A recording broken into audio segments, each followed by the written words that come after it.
তখন মহাভারত রচনা হয়েছিল, কারণ তখন ধর্ম রক্ষা করা আবশ্যক ছিল। কিন্তু এমনও একটা সময় ছিল যখন আমি যুদ্ধ থেকে পালিয়েছি, কারণ তখন প্রজাদের সুরক্ষা বেশি গুরুত্বপূর্ণ ছিল। আমার গায়ে যুদ্ধ বিমুখ হবার কলঙ্ক লাগিয়েছিল, কিন্তু ঠিক আছে, আমি সেটাই করেছিলাম যেটা প্রয়োজনীয় ছিল।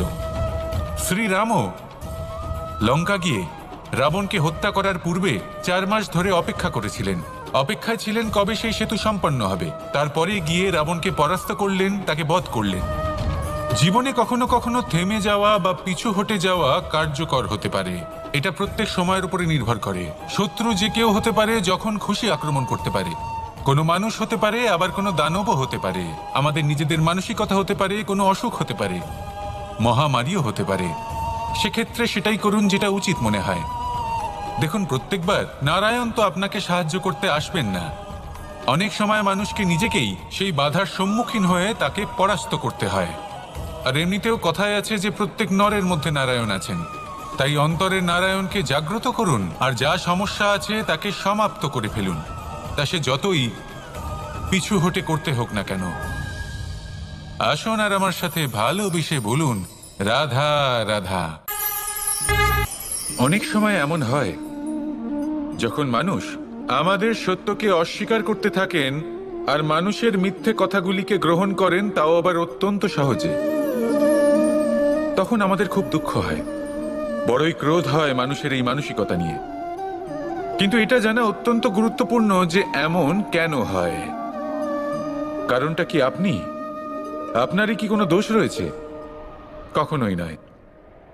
কারণ হলো এটা যে এই যে সত্য, এই সত্যের মূল্য অত্যন্ত অধিক। এতটাই অধিক যে অনেক সময় অনেক ধনী ব্যক্তিও এর মূল্য মেটাতে পারেন না। সেখানেই যদি মিথ্যের কথা বলি, তাহলে এর মূল্য অত্যন্ত কম। অত্যন্ত সহজে এই মিথ্যে সবার মধ্যে বিক্রি হয়। সত্যি বলতে এটা ভাবা আপনার কর্ম নয় যে লোকে কেন আপনাকে বুঝতেই পারেন না, আপনার সত্য কেন বুঝতে পারেন না। আপনার কর্ম হলো আপনার সত্যের সাথে দাঁড়িয়ে থাকা, সেই সত্যের সাথে চলতে থাকা। কারণ সত্য তার কাছেই আসবে যে সত্যকে খুঁজে নিতে চায়। নয়তো বেশিরভাগ মানুষ মিথ্যেকে নিয়েই প্রসন্ন রয়েছেন। আপনি সত্যের সাথে কর্মের পথে অগ্রসর হতে থাকুন। সত্য বেশি দিন লুকোনো থাকে না। সংসারের সম্মুখে এটা অবশ্যই একদিন আসবে, কিন্তু তখনও সেটা মানুষের ওপর সে বিশ্বাস করবে কি করবে না। আপনি কর্ম করতে থাকুন আর আমার সাথে ভালোবেসে বলুন, রাধা রাধা। ব্যায়াম, এই শব্দ আমরা সকলে শুনেছি, আর এটা সারা জীবন আমাদের সাথেই থাকে কোনো না কোনো রূপে। যখন আমরা জন্মগ্রহণ করি, চলতে শিখি, প্রথমে আমরা হামাগুড়ি দিয়ে চলি, পরে চলতে চেষ্টা করি কিন্তু পড়ে যাই। তখন আমাদের বাড়ির গুরুজনেরা আমাদের আটকান না। ওনারা মনে করেন এইভাবেই আমাদের সন্তান চলতে শিখবে, এইভাবেই তার পা আরো মজবুত হবে, যা অত্যন্ত গুরুত্বপূর্ণ। এইবার জীবনকালে যতই আমরা এগোতে থাকি, এই ব্যায়াম বিভিন্ন রূপে আমাদের সাথেই থাকে। কিন্তু আপনি কি জানেন যে এই ব্যায়ামের তাৎপর্য আসলে কি? আপনি কি জানেন এই ব্যায়ামের মর্ম আসলে কি? যখনই আমরা এই ব্যায়াম করি, আমাদের শরীরের মাংসপেশি ক্ষয় হয়। প্রথমে তা ক্ষয় হয়, তারপর আবার তা নির্মিত হয়। আরো শ্রেষ্ঠ, আরো শক্তিশালী মাংসপেশি আমরা লাভ করি। অর্থাৎ এই ব্যায়াম হলো সৃজনের বিজ্ঞান। এই ব্যায়াম আমাদের জন্য অত্যন্ত আবশ্যক। সেই জন্য জীবনে যখনই কোনো কিছু নষ্ট হয়ে যায়, চলে যায়, তখন হতাশ হয়ে পড়বেন না, তাকে পুনর্নির্মাণ করার চেষ্টা করবেন। আর এই শিক্ষা আমরা লাভ করি পাখিদের থেকে। যখনই বর্ষা হয়, ঝড় আসে, যখন পাখির বাসা ভেঙে চুরমার হয়ে যায়, তারা হার মেনে নেয় না। সে আবার অল্প অল্প করে সব খুঁজে একত্রিত করে আবার নিজের বাসা বানিয়ে তোলে, পুনরায় এক জীবনকে জন্ম দেয়, এক নতুন পরিবারকে জন্ম দেয়। তাই মনে রাখবেন, জীবনে এইভাবেই যদি আপনি নির্মাণ করতে চান, সৃজন করতে চান, তাহলে সেই নির্মাণের জন্য ভাঙনের অভিজ্ঞতা থাকা অত্যন্ত আবশ্যক। ভগ্ন বস্তুকেও সম্মান করা অত্যন্ত আবশ্যক। এই আচরণ মনে নিয়ে আসুন, মন প্রসন্ন হয়ে বলবে, রাধা রাধা। কখনো কখনো মনে এই ভাবনা আসতেই পারে, যে ঈশ্বর আজ পর্যন্ত এত রূপে অবতীর্ণ হয়েছেন, এতবার এই পৃথিবীতে এসেছেন, তারপরেও এই সংসারে কোথাও না কোথাও এই পাপ বসবাস করে। এটার কারণ কি? এটার কারণ আমরা স্বয়ংই। যখন কোনো ব্যক্তি এই পৃথিবীর পথপ্রদর্শন করে, এই সংসারকে উচিত দিশা দেখায়, এই সংসারের মঙ্গল করে, আমরা সেই ব্যক্তিকে মানুষ থেকে ঈশ্বর বানিয়ে ফেলি। সেই ব্যক্তির পতন স্বয়ং আমাদের হাতেই হয়ে যায়। কারণ সেই ব্যক্তি তার শ্বাস প্রশ্বাসের জন্য হয় না, সেই ব্যক্তি হলো সেই ভাবনা যা সে এই সংসারকে প্রদান করেছে। আমরা সেই ব্যক্তির ভাবনাটারই অন্ত করে দিই। এটা উচিত নয়। আমরা ওনাকে প্রভু মেনে নিই। প্রভু মানার পর আমরা ওনার কাছে প্রার্থনা করি, হে প্রভু আমাদের সাহায্য করুন। যদি উনি প্রভুও হন, তাও উনি পৃথিবীতে এসেছেন মনুষ্য রূপে। যা কর্ম করেছেন, যা শক্তি প্রাপ্ত করেছেন, এই দেহ থেকেই প্রাপ্ত করেছেন। আপনাদের এটা বোঝানোর জন্য যে এই কাজ আপনিও করতে পারেন। যারা সৎ আত্মা থাকেন, তাদের জন্য সর্বশ্রেষ্ঠ শ্রদ্ধাঞ্জলি হলো এটাই যে আপনি তাদের পদচিহ্ন অনুসরণ করে চলুন।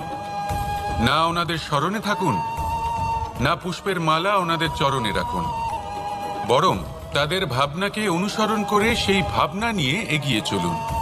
এটা না শুধু আপনার জন্য, বরং সমগ্র সংসারের জন্য লাভদায়ক। তাহলে এটাই করুন, আর আমার সাথে ভালোবেসে বলুন, রাধা রাধা। মানুষ সত্যের সাথে অবগত হবার জন্য ব্যাকুল হয়ে থাকে, চিরকাল চেষ্টা করতে থাকে। জন্ম থেকেই তার মনে এই ইচ্ছে জাগ্রত হয় সত্যিটা কি সেটা জানতে। এবার এই ইচ্ছে, এটা পূর্ণ কিভাবে করা যেতে পারে? কারোর মনে হয় যে জ্ঞান অর্জন করলেই এই ইচ্ছে পূর্ণ হতে পারে, তাই কেউ কেউ জ্ঞানের পেছনে ছুটতে থাকেন। কেউ এটা ভাবেন যে এই ইচ্ছে পূর্ণ করা যেতে পারে ধন আর শক্তির দ্বারা, তাই তারা ধন আর শক্তি প্রাপ্ত করতে চান। কেউ আবার ভাবেন যে অন্তরের মন্থন দ্বারা এটা সম্ভব হতে পারে। এবার এটাও সত্যি যে মন্থন করলে অমৃত লাভও সম্ভব হতে পারে, কিন্তু তার জন্য এই মন্থন করার জন্য একটা উচিত দিকে অগ্রসর হওয়া প্রয়োজনীয়। উচিত সংযমের দ্বারা সামনে এগোতে হবে, আর কোনো আশা না করে সামনে এগিয়ে যেতে হবে, তবেই এটা সম্ভব হতে পারে। একটা বাদ্যযন্ত্রের কথা ভেবে দেখা যাক। তার থেকে সুর তখনই নির্গত হয় যখন তার তারগুলি ঠিক করে বাঁধা হয়। যদি বেশি বেঁধে ফেলা হয় তাহলে তার ছিঁড়ে যেতে পারে, আর যদি ঢিলে থেকে যায় তাহলে তার থেকে উচিত সুর নির্গত হবে না। একটা অত্যন্ত গুরুত্বপূর্ণ কথা মনে রাখবেন, সত্যকে লাভ করার প্রাথমিক আধার হল অনুশাসন। জীবনে এই অনুশাসন আনুন, সত্য আপনা আপনি আপনার কাছে চলে আসবে, আর এই মন প্রসন্ন হয়ে বলবে, রাধা রাধা। মানুষ ছোট হোক বা বড়, রাজা হোক বা দরিদ্র, সমস্ত মানুষের মধ্যে একটা সামঞ্জস্য থাকে। সমস্ত মানুষের কাছে তার প্রশংসা অত্যন্ত গুরুত্বপূর্ণ। সে খুবই প্রসন্ন হয় যদি আপনি তার প্রশংসা করেন, কিন্তু আপনি যদি তাকে এটা বলেন যে এটা তোমার ভুল ছিল, তোমার কিছু খামতি ছিল, তখন সেটা সে মানতে রাজিই থাকে না। সব মানুষ এটা শুনতে পছন্দ করে যে সে যেটা করেছে সেটাই সর্বোত্তম। এবার আমি আপনাকে একটা কথা বলি, এ হলো নিন্দা, এ হলো প্রশংসা, আর এই হলো সত্য, যা সবার থেকে উচ্চস্থানীয়। সেই জন্য মানুষ আয়না দেখে। আয়না তাকে তার সৌন্দর্য দেখায় না, তাকে দেখায় যা সত্য, যাতে মানুষ আরো সুন্দর হওয়ার চেষ্টা করতে থাকে। তাই আয়না অত্যন্ত গুরুত্বপূর্ণ সত্যকে জানার জন্য। জীবনে নিন্দুকের মাহাত্ম্য প্রশংসকের মাহাত্ম্যের থেকে অনেক বেশি। কেন? কারণ তারা আপনাকে আপনার খামতি দেখায়, আপনার ভুলগুলো বুঝিয়ে দেয়, আপনাকে একটা সুযোগ দেয় নিজেকে শুধরে নিতে, নিজেকে আরো শ্রেষ্ঠ করে তুলতে, যা প্রশংসক করতে পারে না। তাই জীবনে যদি কখনো নিন্দা করা হয়, তাকে ভালোবেসে গ্রহণ করুন, ধন্যাত্মক রূপে গ্রহণ করুন। যদি নিজেকে কোনো শিক্ষা দেওয়া সম্ভব হয় তাহলে অবশ্যই দিন। দেখবেন মন প্রসন্ন হয়ে বলবে, রাধা রাধা। যখন কঠোর রোদে আমাদের শরীর উত্তপ্ত হয়ে যায়, আমরা গরম অনুভব করি, তখনই যদি বর্ষা হয় আর বৃষ্টির জলের ফোঁটা আমাদের শরীরে এসে পড়ে, তখন কেমন অনুভূতি হয়? বর্ষার এই জলের ফোঁটা যখন ধরিত্রীতে পড়ে তখন যে নাদ উৎপন্ন হয় মনে হয় যেন এক সঙ্গীত, এমন এক সঙ্গীত যা স্থিরতার সাথে আমাদের বুঝিয়ে দেয় যে এই সূর্যের উত্তাপ, এই রোদ, তা চিরকালের জন্য থাকবে না। সূর্যের কিরণের যতই তেজ থাকুক, যখন বর্ষা আসবে এই রোদের কিরণকে শীতল করবে। সূর্যের তেজ যতই বেশি হোক না কেন, কখনো না কখনো কালো মেঘ আসবে আর সূর্যকে ঢেকে দেবে। অর্থাৎ এই প্রকৃতি আমাদের শিক্ষা দেয় যে কারোর প্রকাশ, যে কারোর মেধা চিরকাল টিকে থাকে না। এবার যদি কথা বলি অন্ধকারের বিষয়ে, তবে রাত্রির কালো অন্ধকারকে একটা জোনাকির আলো পরাজিত করে। অর্থাৎ অন্ধকারও চিরকালের জন্য বজায় থাকে না। এটা কি আমরা বুঝলাম? তবে আপনাদের দুটো সহজ প্রশ্ন করব। জীবনে যখন কিছুই আপনাদের সাথে চিরকাল থাকবে না, তাহলে অহংকার কি নিয়ে? আর জীবনে যদি প্রত্যেক দুঃখ, বিপদ, সমস্যা একটা সময়ের পর আপনাকে ছেড়ে চলে যায়, তাহলে পরাজয় মানবেন কেন? এই দুশ্চিন্তা ত্যাগ করুন, এই অহংকার ত্যাগ করুন, আসক্তি ত্যাগ করুন, আর আমার সাথে ভালোবেসে বলুন, রাধা রাধা। আকাঙ্ক্ষা কখন লোভে পরিণত হয়ে যায় তা কেউ বলতে পারে না। এবার তার পরিণাম কি হতে পারে তাও আমরা কেউ জানি না। আজ আমি আপনাকে বলছি, কোনো ব্যক্তি সব থেকে বেশি ক্ষতির সমস্ত শক্তি কেন্দ্রীভূত করলেন শুধুমাত্র লক্ষ্যের দিকে, বাকিরা মনোনিবেশ করলেন এই সংকটের থেকে নিজেকে বাঁচাতে। কিন্তু যাদের মনোযোগ শুধু লক্ষ্যের দিকে ছিল, শুধু তারাই জড়িবুটি নিয়ে আসতে পারলেন। কারণ কি ছিল? একটা সহজ ব্যাপার যা আমাদের বুঝতে হবে। আমরা যদি লক্ষ্যে পৌঁছতে চাই, তাহলে বিপদের সম্মুখীন তো আমাদের হতেই হবে, আর কোনো বিকল্প নেই। যন্ত্রণাও হবে, পায়ে কাঁটাও হয়তো ফুটতে পারে, হয়তো পড়েও যেতে পারেন, হয়তো রক্তপাতও হতে পারে। কিন্তু তার সাথেই সাফল্য অর্জনের যে আনন্দ, সেটাও পাওয়া যায়। সেই জন্য নিজের মনোযোগ সবসময় লক্ষ্যের দিকে রাখুন, পথের সেই বিপদগুলির দিকে নয়। সত্যি কথা বলতে এই বিপদ, এটা কিছুক্ষণের, আজ আছে কাল নাও থাকতে পারে। কিন্তু যদি লক্ষ্যকে প্রাপ্ত করতে পারেন, তাহলে তার আনন্দ আপনার সাথে সারা জীবন রয়ে যাবে। তাহলে লক্ষ্য প্রাপ্ত করুন আর আমার সাথে ভালোবেসে বলুন, রাধা রাধা। এই পুকুর দেখছেন আপনি? বাচ্চা, বৃদ্ধ, যুবক, যাকেই আমি জিজ্ঞেস করব এটা কি, সবার উত্তর সেই একই হবে। উত্তর তখনই বদলাবে যখন প্রশ্ন এটা হবে যে আপনি এই পুকুরে কি করতে চান। কেউ বলবে আমি এমনি এর পাড়ে বসে এই জল স্পর্শ করে ঠান্ডা হাওয়ার আনন্দ অনুভব করতে চাই। কেউ বলবে আমি এই পুকুরে সাঁতার কাটতে চাই। কেউ বলবে কাগজের নৌকা বানিয়ে আমি এতে ভাসিয়ে দিতে চাই। কেউ বলবে আমি মাছ ধরে নিজের জীবন যাপন করতে চাই, ইত্যাদি ইত্যাদি। আপনাকে একটা কথা বলে রাখি, আমাদের জীবনও এই পুকুরেরই মতন, একই রকম। কিন্তু আমরা এই জীবন নিয়ে কি করব, সেই সিদ্ধান্ত আমাদের। এই পুকুরে আপনি মুক্তও পাবেন, আবার পাঁকও পাবেন। যদি আপনি মুক্ত পেতে চান, তাহলে এই পুকুরের গভীরে আপনাকে যেতে হবে। ততটাই চেষ্টা করতে হবে যতটা করলে আপনি সেই মুক্ত অর্জন করতে পারবেন। না হলে শুধু পাঁকে হাত পড়বে। তাই যা আমি সর্বদা বলে থাকি, সিদ্ধান্ত আপনার। রাধা রাধা। বন্ধু আর শত্রু, প্রত্যেকের জীবনের একটা বড় অংশ এর উপরে নির্ভরশীল হয়ে থাকে। আপনার জীবনের সফলতা আর অসফলতাও এর উপরে নির্ভরশীল। কিন্তু এই বন্ধু এবং শত্রুদের খুঁজে পাওয়ার জন্য আপনাদের বাইরে যাওয়ার প্রয়োজন নেই, কারণ এরা স্বয়ং আপনার ভেতরেই আছে। আপনি যদি বিনম্র থাকেন, যদি আপনি নিরন্তর প্রয়াস করতে পারেন, তাহলে আপনার কোনো বন্ধুর প্রয়োজন নেই। যদি আপনার মধ্যে অহংকার থাকে, যদি প্রতি কথায় আপনার মধ্যে ক্রোধ উৎপন্ন হয়, তাহলে আপনার শত্রুর কোনো প্রয়োজনই নেই। নিজের অন্তরের এই বন্ধু ও শত্রুকে চিনুন, আর আমার সাথে ভালোবেসে বলুন, রাধা রাধা।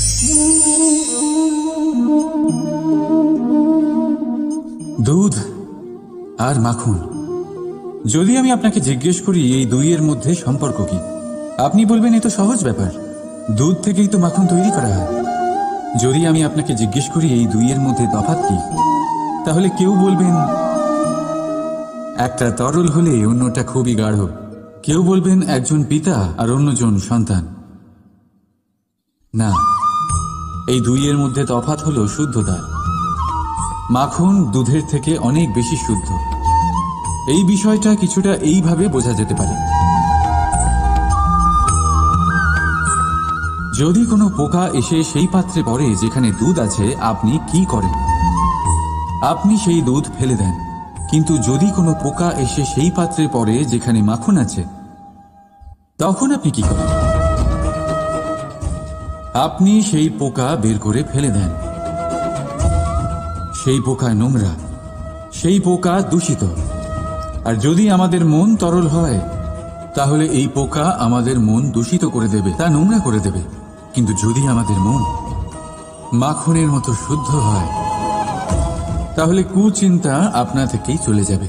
তাই মনে রাখবেন, এই সংসারে পোকা অবশ্যই থাকবে।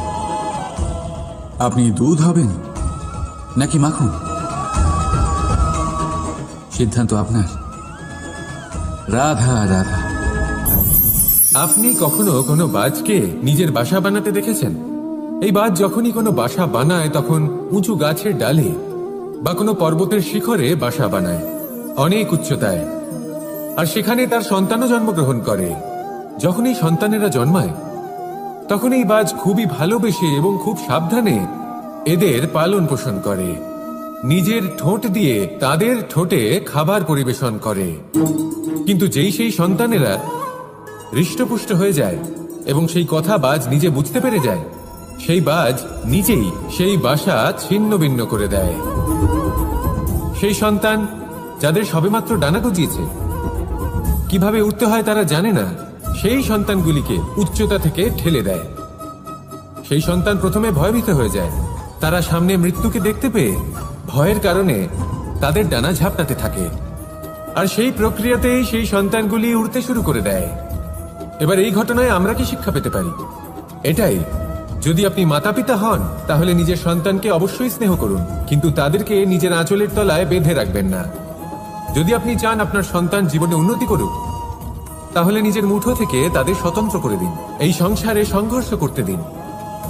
সেই সন্তান নিজেই বুঝতে পারবে যে জন্মের সময় পাওয়া ডানা কি করে ব্যবহার করতে হয়।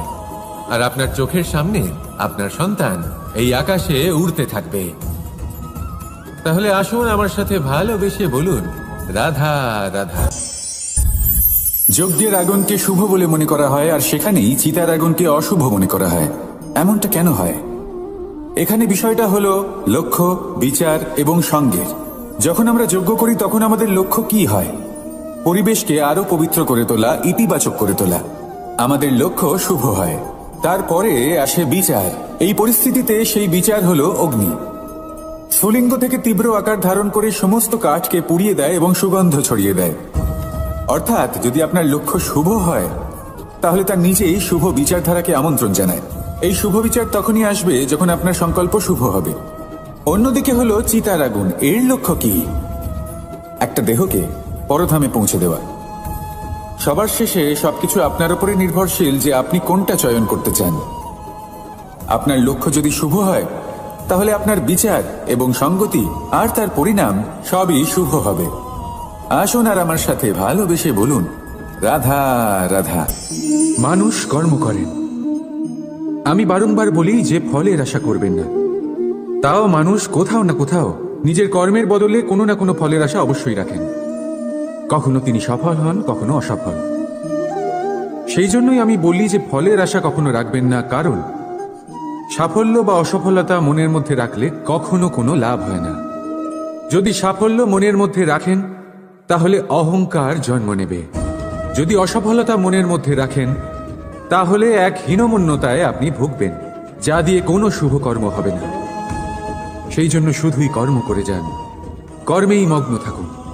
আর আসুন আমার সাথে ভালোবেসে বলুন, রাধা রাধা। মানুষ জন্মগ্রহণ করে, তার সাথে ভয়েরও জন্ম হয়। ছোটবেলা থেকেই আমাদের মনে কোনো না কোনো প্রকারের ভয় থেকেই যায়। কেউ এই বিষয়ে ভয় পায় যে তার কোনো বস্তু তার থেকে দূরে চলে যাবে। কেউ এই বিষয়ে ভয় পায় যে আমি নিজেকে হারিয়ে ফেলব। কেউ এই ভেবে ভয় পায় যে আমার প্রিয়জনেরা তারা যেন আমার থেকে দূরে না চলে যায়। কেউ এই ভেবে ভয় পায় যে আমরা যেন পথ না হারিয়ে ফেলি, আদি ইত্যাদি। কিন্তু সত্যি কথা বলতে ভেবে দেখুন, এই ভয় বাস্তবে কি? শুধুই একটা মনস্থিতি, আর কিছুই নয়। যা কিছু আপনি জীবনে পেয়েছেন তা একদিন আপনাকে হারাতে হবে। এই জীবন হলো আপনারই, কিন্তু তাও একদিন সমাপ্ত হবে। তাই ভয় পেয়ে কি লাভ? এই ভয় শুধু আপনাকে জীবনযাপন করা থেকে বাধা দিচ্ছে, আর কিচ্ছু নয়। পথ হারিয়ে ফেললেই বুঝতে পারবেন যে নতুন পথ কিভাবে বানাতে হয়। কিছু মানুষকে জীবন থেকে হারালে তবেই আপনি বুঝবেন যে আপনার আপনজনকে। এই ভয়ের কারণে ভীত হয়ে থাকবেন না। এই তারা নক্ষত্র অন্ধকারের অভাবে গুরুত্ব হারায়। শিবকেও মহাদেব হবার জন্য বিষ পান করতে হয়েছিল। প্রত্যেক পরিস্থিতি, প্রত্যেক সাফল্য আপনার পরীক্ষা নেবে, তাতে উত্তীর্ণ হওয়া হলো আপনার কর্ম। যখনই আপনি ভয় পাবেন বা সংকটের সম্মুখীন হবেন, তখন সাহসের সাথে তার সম্মুখীন হন। মনে রাখবেন, যে সম্মুখীন হতে জানে সাফল্য তার সাথে সবসময় থাকে। আসুন আর আমার সাথে ভালোবেসে বলুন, রাধা রাধা। সূর্যের তাপ এতটাই প্রখর হয় তা সমস্ত বনস্পতিকে শুষ্ক করে দেয়। পুকুর হোক, নদী হোক, সরোবর হোক, সমস্ত শুষ্ক হয়ে যায়। কিন্তু আপনি কখনো শুনেছেন সূর্যের তাপে সমুদ্র শুকিয়ে গেছে? এমন কখনোই হয় না। আর এর পেছনেই লুকিয়ে রয়েছে এক অমূল্য জীবনের শিক্ষা। সমুদ্রের মতো নিজেকে ধৈর্যশীল করে তুললে, নিজেকে সংযমী করে তুললে, সূর্যের তাপ আপনার কোনো ক্ষতি করতে পারবে না। আপনার অন্তর থেকে সেই তাপ বাষ্পায়িত হয়ে মেঘ তৈরি হয়ে সূর্যকে ঢেকে দেবে, আর তারপর হবে শুধু সাফল্যের বৃষ্টি। তাহলে আসুন আর আমার সাথে ধৈর্যের সাথে বলুন, রাধা রাধা। আমাদের শরীর প্রকৃতির সর্বশ্রেষ্ঠ রচনা। যে অঙ্গ প্রত্যঙ্গ আমরা লাভ করেছি, প্রত্যেকটির মধ্যে একটি নিজস্ব বার্তা রয়েছে। একটু ভেবে দেখুন, দুটি চোখ দিয়েছে দেখার জন্য, দুটি কান দিয়েছে শোনার জন্য, নাসিকাও আছে দুটি, দুটি হাত দিয়েছে দ্বিগুণ পরিশ্রম করার জন্য। কিন্তু জীব শুধুমাত্র একটি, তার উপরেও তীক্ষ্ণ বলিষ্ঠ দাঁত দিয়েছে তার রক্ষার জন্য। কখনো ভেবে দেখেছেন কেন? কারণ শব্দ আর শব্দের প্রয়োগ মানুষের সবচেয়ে বড় অস্ত্র, যার প্রয়োগ যত ভেবেচিন্তে করা যায়, মানুষ তার জীবনে ততটাই উপরে উঠতে পারে। তাহলে মনে রাখুন, দেখুন, শুনুন আর বুঝুন বেশি, বলুন কম। রাধা রাধা। মানুষ অসুস্থ কেন হন? শারীরিক দুর্বলতার কারণে? না, মানুষ অসুস্থ হন তার মানসিকতার কারণে, তার বিবেকের কারণে, তার কর্মের কারণে, তার ক্রোধের কারণে। আর যখন কেউ সুস্থ হন, ঠিক হয়ে যান, তার মানে এটা নয় যে শুধু ওষুধের জন্য তিনি সুস্থ হয়েছেন। না, এটা কারোর তার প্রতি প্রেমের প্রভাব, বিশ্বাসের প্রভাব, সম্বলের প্রভাব। শুধুমাত্র ওষুধ দিয়ে কিছুই হয় না। যদি মনে প্রেম থাকে, বিবেক থাকে, বিশ্বাস থাকে, সম্বল থাকে, তবেই সেই ওষুধ কাজ করতে পারে। তাই মনে রাখবেন, এই জীবন হলো অত্যন্ত ছোট। মনে প্রেম ভাব রাখুন, মিত্রতা করুন, শত্রুতা নয়, ভালোবাসুন, বিদ্বেষ নয়। আর এই ভালোবাসার সাথেই বলুন, রাধা রাধা। এই উই ধরা গাছের গুড়ি দেখতে পাচ্ছেন আপনারা? কোনো এক সময় এটা একটা সুগঠিত কাণ্ড ছিল। কোনো একদিন এক সুদূর বন থেকে একটি উই পোকা এখানে আসে, এতে বাসা বানায়। এই গাছের গুড়ি তখন কোনো প্রতিবাদ করেনি। তারপর দেখতে দেখতে সময়ের সাথে আরো উই এখানে জমাট বাঁধে, আর ক্রমাগত তাদের সংখ্যা বাড়তে থাকে। আর দেখতে দেখতেই এই কাঠের গুড়ি আর প্রতিবাদ করার মতো অবস্থাতেই থাকে না, নিজেই এক শুকনো কাঠে পরিণত হয়। কিছু বুঝতে পারলেন? অসৎ সঙ্গ, অসৎ অভ্যাস সময় থাকতে থাকতে বন্ধ করে দিন। আর যদি এরম না হয়, এ আপনার জীবন চক্র স্তব্ধ করে দেবে। রাধা রাধা। এই পাত্র দেখছেন আপনারা, কি সুন্দর এটা। জলকে শীতল রাখে আর ঘরকে সুন্দর। এবারে ভাবুন, যদি এই পাত্র আমার হাত থেকে পড়ে যায় তাহলে ভেঙে গেল, তাই না? এবার এবার কি হবে? আপনি বলবেন সহজ ব্যাপার, আরো একটা পাত্র কিনে নাও, 1 মুদ্রায় পেয়ে যাবে। এই পাত্রের বাস্তবিক মূল্য আপনি যদি জানতে চান তাহলে সেই কুম্ভকারকে জিজ্ঞাসা করুন, যিনি এই পাত্র বানিয়েছেন। কতটা পরিশ্রম করতে হয়েছে ওনাকে তা জিজ্ঞেস করুন। সর্বপ্রথম তিনি সেই মাটি মেখেছেন, তারপর তাকে চাকায় বসিয়ে গঠন করেছেন, তারপর কতবার চেষ্টা করে তাকে সঠিক আকার দিয়েছেন, তারপর আগুনের তাপে পুড়িয়ে তাকে কঠিন বানিয়েছেন, তারপর রং করে তাকে সাজিয়ে আমাদের সামনে প্রস্তুত করেছেন। এত পরিশ্রম দ্বারা তৈরি এই পাত্র আমরা স্বল্প দামে নিজের করে নিলাম। এটাই হয় পরিবারের সাথেও। অনেক সময় মানুষ আবেগের বশে, স্বার্থের কারণে এই পরিবারকে ভেঙে ফেলে। কখনো ভেবেছেন সেই মাতা পিতার বিষয়, যারা সেই পরিবারকে গড়ে তুলেছেন, তাকে আগলে রেখেছেন, পালন পোষণ করেছেন? কখনো ভেবেছেন সেই বিষয়ে? ভবিষ্যতে যদি কখনো এরকম কোনো চিন্তাধারা মাথায় আসে, এমন কোনো ভাবনা আসে যার কারণে আপনি পরিবারকে ভাঙতে চলেছেন, নিজেকে আটকে নিন। নিজেকে মনে করান সেই মাতা পিতার বিষয়ে, ওনাদের পরিশ্রমের বিষয়, ওনাদের ধৈর্যের বিষয়, তাদের প্রেমের বিষয়। আপনার আশা, আবেগ, আপনার স্বার্থসিদ্ধি, এই সব কিছু তার সামনে খুবই ছোট মনে হবে। রাধা রাধা।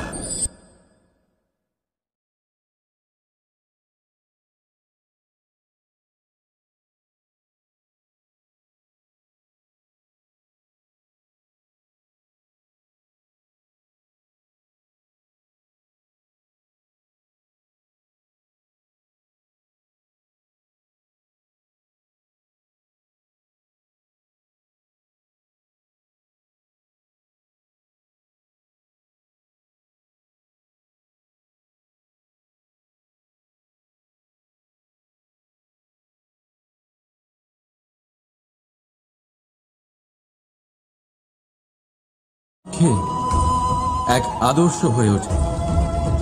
তাই ভাবনা থেকে আদর্শের এই যাত্রা শুভ তখনই হয়ে ওঠে যখন আপনার ভাবনা শুদ্ধ হয়।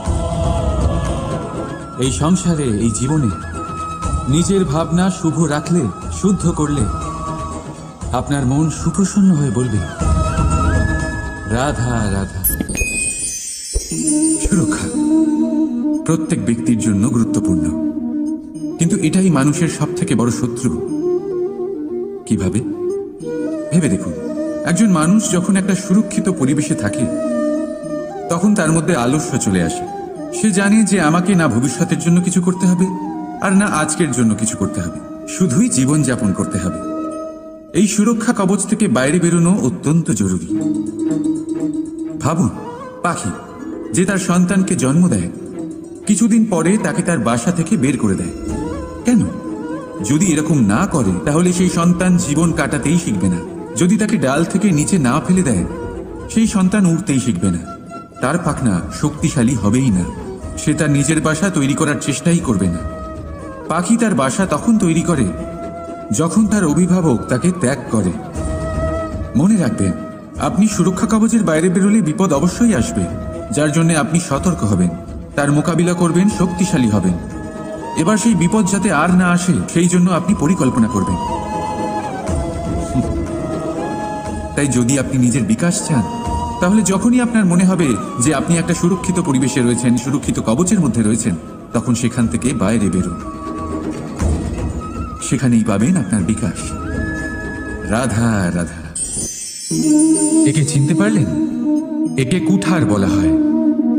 আপনারা জীবনে কোথাও না কোথাও, কোনো না কোনো রূপে এটা দেখেই থাকবেন। একটা ব্যাপার নিশ্চিত, এই কুঠার ছাড়া কোনো বৃক্ষকে কাটতে পারা সরল নয়। এবার আপনি কখনো এটা ভেবেছেন, এই কুঠার, এর এই অংশ, এর মুখটাই যদি না থাকে তাহলে কি হবে? এই শুধুমাত্র কোনো বৃক্ষই নয়, তার কোনো ডালও কাটতে সক্ষম হবে না। এবারে ভাবুন, এই শুকনো কাঠের হাতল আমরা কোত্থেকে পেলাম? কোনো এক বৃক্ষ থেকেই। সেই ডাল যাকে কেটে ফেলা হয়েছিল, এক বৃক্ষকে কাটার জন্য এই ডালই শস্ত্ররূপে প্রস্তুত। আমাদের জীবনে আমাদের প্রিয়জন, আমাদের আপনজন যখন সময় কখনো কখনো তাদের সঙ্গ না দেয়, যদি তারা দৈন্য দশায় থাকেন, তাহলে তাদের সঙ্গ কখনো ছাড়বেন না। ওনাদের প্রয়োজন শুধুমাত্র মনোবল, তা তাদের দিন। তাদের সাহায্য করা আপনার কর্তব্য। হয়তো তাদের সাথে থেকে আপনার কোনো লাভ হবে না, কিন্তু তাদের দূরে থাকাতে আপনার ক্ষতি অবশ্যই হতে পারে। সর্বদা সাহায্য করুন। সঠিক সময় আসলে তা আপনার সহায়ক অবশ্যই হবে। রাধা রাধা।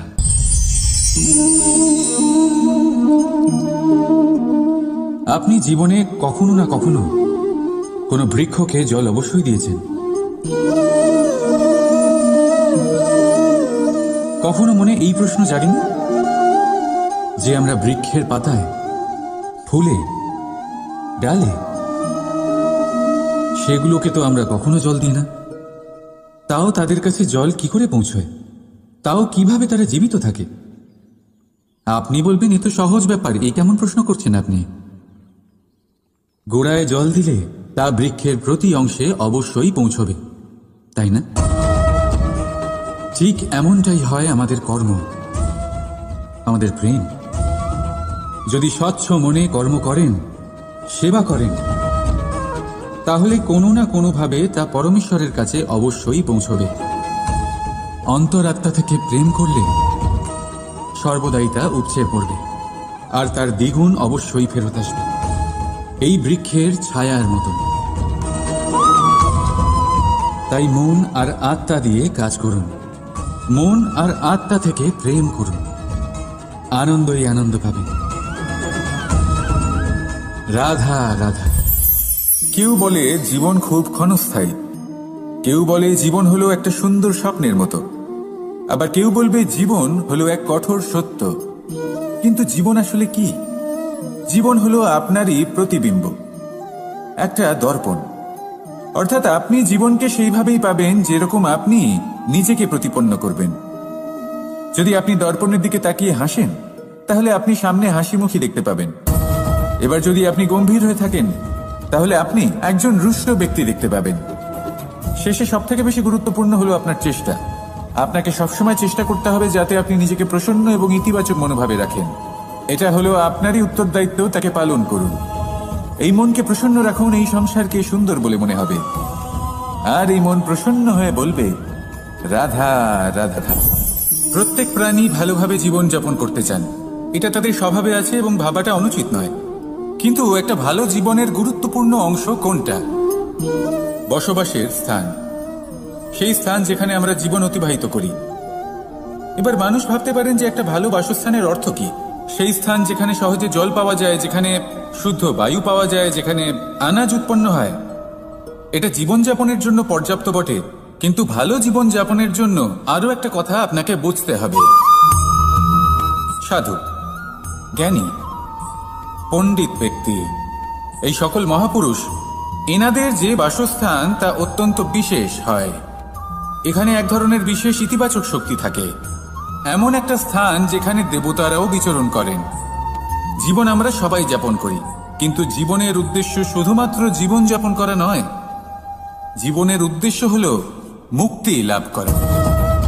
আর এই সকল সাধু, জ্ঞানী, পণ্ডিত ব্যক্তি, এই সকল মহাপুরুষ আপনাকে মুক্তির পথে নিয়ে যেতে পারেন, কারণ এরা হলেন সেই মহাপুরুষ যারা নিজেদের অন্তরের বিকার, অহংকার, ক্রোধ, বিদ্বেষ এই সকল দোষগুলিকে ত্যাগ করেছেন, এদের উপর বিজয় লাভ করেছেন।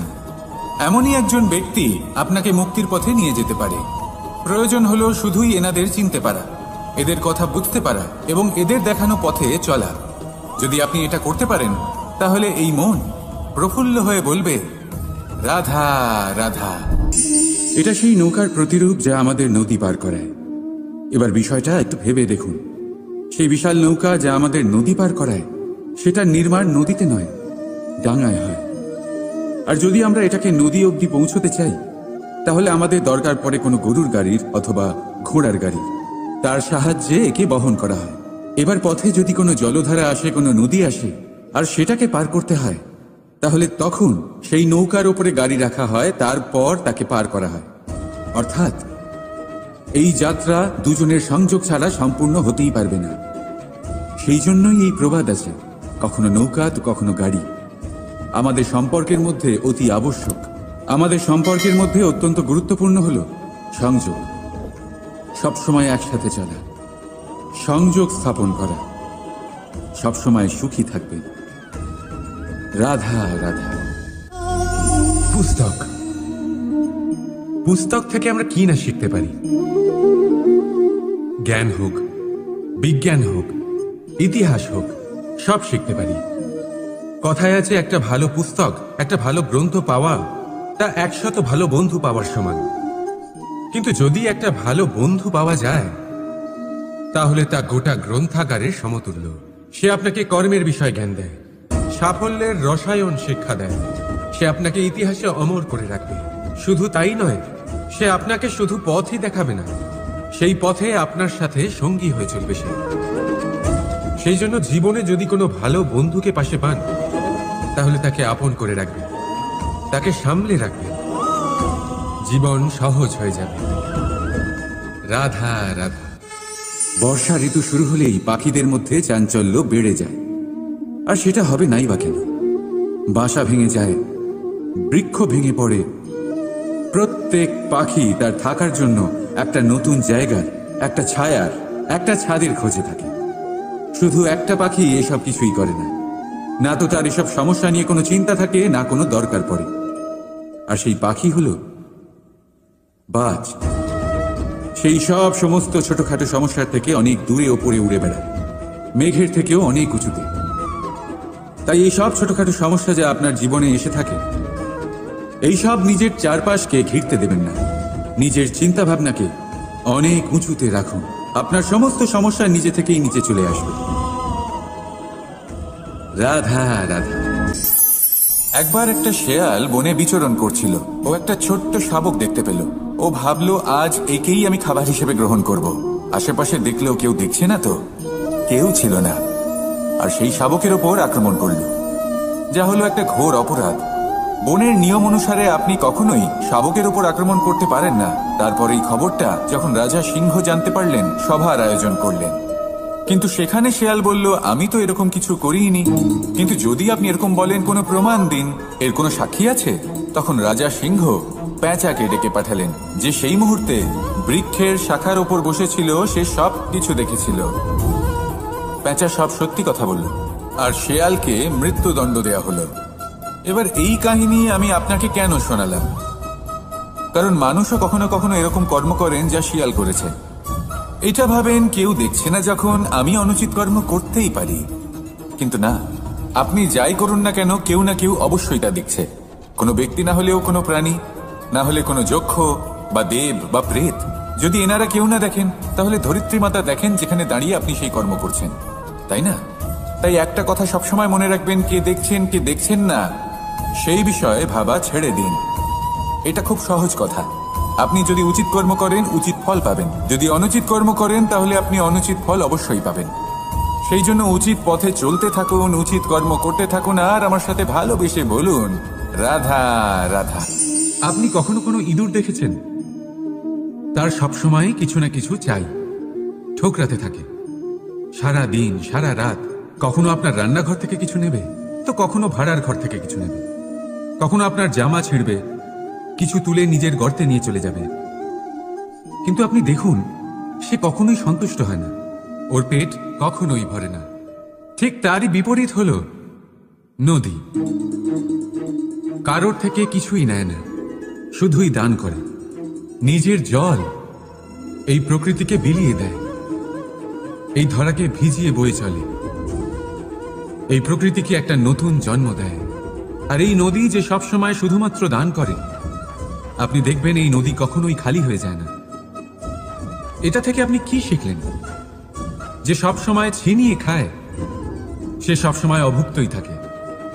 যে ব্যক্তি সবসময় সবাইকে দান করে, তাকে এই ক্ষুধা কখনোই জ্বালায় না। যে ইঁদুর যে সবসময় ছিনিয়ে খায় একলা হয়ে যায়, তার শত্রু তৈরি হয়। সেখানেই নদী যে সবসময় সবাইকে দান করে, তাকে মানুষ মা ভেবে তার পুজো করে। তাই ছিনিয়ে নয়, দান করাতে বিশ্বাস রাখুন। আর আসুন আমার সাথে ভালোবেসে বলুন, রাধা রাধা। একবার একজন সাধক ওনার শিষ্যদের একটা কাজ দিলেন। একটা দুর্লভ জড়িবুটি নিয়ে আসতে বললেন। এতটাও কঠিন কাজ সেটা ছিল না, কারণ সকল শিষ্য জানতেন যে এই দুর্লভ জড়িবুটি কোথায় পাওয়া যায়। পর্বতের শিখরে। কঠিন কাজ কোনটা? সেখানে পৌঁছানোর সেই পথ, যা ছিল কাঁটায় জর্জরিত, পাথরে পরিপূর্ণ, যেখানে পিছলে পড়ার আশঙ্কা রয়েছে এবং গভীর ক্ষত পেতে পারে সবাই। এবার বেশ কয়েকজন শিষ্য গেলেন, তার মধ্যে কয়েকজনই সেই জড়িবুটি নিয়ে আসতে পারলেন। কারণটা কি ছিল? কিছু শিষ্যের মনোযোগ ছিল শুধুমাত্র লক্ষ্যের দিকে, অর্থাৎ পর্বতের সেই শিখরে। কিছু শিষ্যের মনোযোগ ছিল পথের এই সংকটগুলির ওপর। কিছুজন নিজের সমস্ত মনোযোগ, সমস্ত শক্তি কেন্দ্রীভূত করলেন শুধুমাত্র লক্ষ্যের দিকে। বাকিরা মনোনিবেশ করলেন এই সংকটের থেকে নিজেকে বাঁচাতে। কিন্তু যাদের মনোযোগ শুধু লক্ষ্যের দিকে ছিল, শুধু তারাই জড়িবুটি নিয়ে আসতে পারলেন। কারণ কি ছিল? একটা সহজ ব্যাপার যা আমাদের বুঝতে হবে। আমরা যদি লক্ষ্যে পৌঁছতে চাই, তাহলে বিপদের সম্মুখীন তো আমাদের হতেই হবে, আর কোনো বিকল্প নেই। যন্ত্রণাও হবে, পায়ে কাঁটাও হয়তো ফুটতে পারে, হয়তো পড়েও যেতে পারেন, হয়তো রক্তপাতও হতে পারে। কিন্তু তার সাথেই সাফল্য অর্জনের যে আনন্দ, সেটাও পাওয়া যায়। সেই জন্য নিজের মনোযোগ সবসময় লক্ষ্যের দিকে রাখুন, পথের সেই বিপদগুলির দিকে নয়। সত্যি কথা বলতে, এই বিপদ এটা কিছুক্ষণের, আজ আছে কাল নাও থাকতে পারে।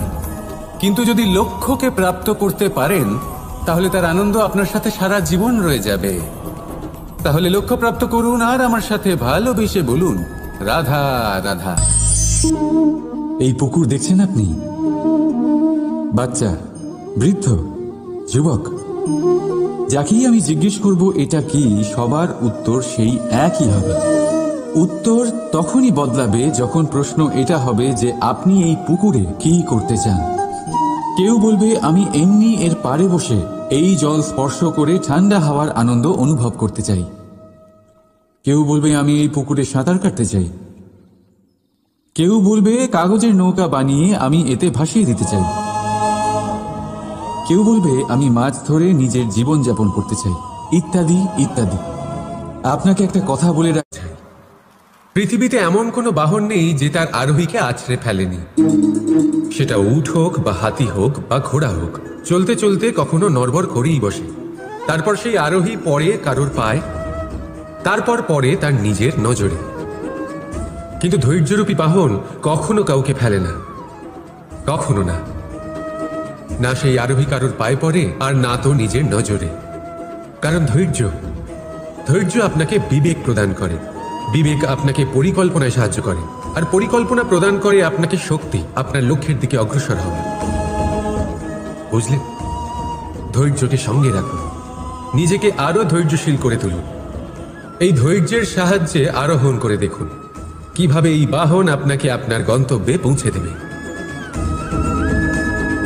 রাধা রাধা। এই সংসারে আমি একজন কুশল সারথি হিসেবে প্রসিদ্ধ।